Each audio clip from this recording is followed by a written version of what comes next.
কথায় আছে মায়ের চেয়ে মাসির দরদ বেশি।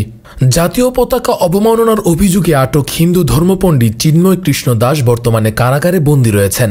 তার জামিন শুনানি আগামী 2 জানুয়ারি নির্ধারণ করা হয়েছে। এ মামলায় তার পক্ষে আইনি লড়াই করছেন বিশিষ্ট আইনজীবী রবীন্দ্র ঘোষ।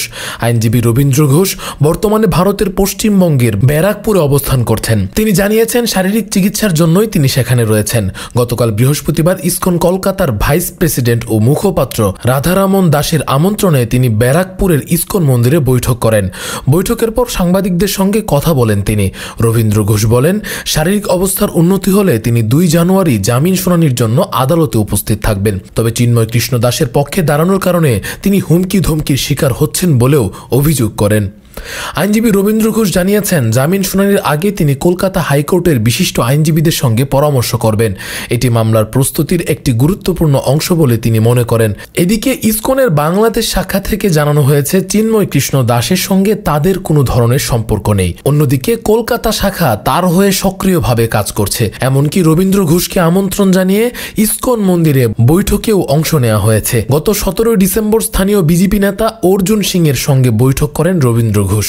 ওই বৈঠকে উপস্থিত ছিলেন বিজেপি ঘনিষ্ঠ সন্ন্যাসী কার্তিক মহারাজ এবং আইনজীবী কৌস্তভ বাগচি। বৈঠকে চিন্ময়ের জামিনের সম্ভাব্য কৌশল নিয়ে আলোচনা হয় বলে ধারণা করা হচ্ছে। রবীন্দ্র ঘোষ দাবি করেছেন, চিন্ময়ের পক্ষে দাঁড়ানোই তিনি নানাভাবে হুমকি ও চাপের মুখে রয়েছেন। এই বিষয়ে তিনি বলেন, আমি একজন পেশাদার আইনজীবী। আমার দায়িত্ব হচ্ছে যে কোনো আসামির জন্য আইনগত সহায়তা নিশ্চিত করা। তবে এই মামলাটি নিয়ে কাজ করতে গিয়ে আমি ব্যক্তিগতভাবে বিভিন্ন ধরনের চাপ ও হুমকি অনুভব করছি। চিন্ময় কৃষ্ণ দাসের বিরুদ্ধে জাতীয় পতাকা অবমাননার অভিযোগ রয়েছে, যা আইন অনুযায়ী একটি গুরুতর অপরাধ। এ বিষয়ে ইসকনের বাংলাদেশ শাখা তার সঙ্গে দূরত্ব বজায় রাখলেও কলকাতার শাখা সক্রিয় ভূমিকা পালন করছে। উল্লেখ্য, গত মাসে জাতীয় পতাকা অবমাননার দায়ে তাকে আটক করা হয়। এই ঘটনায় দেশের বিভিন্ন মহলে সমালোচনা শুরু হয়। তবে তার আইনজীবী মামলাটিকে উদ্দেশ্য প্রণোদিত বলে দাবি করেছেন।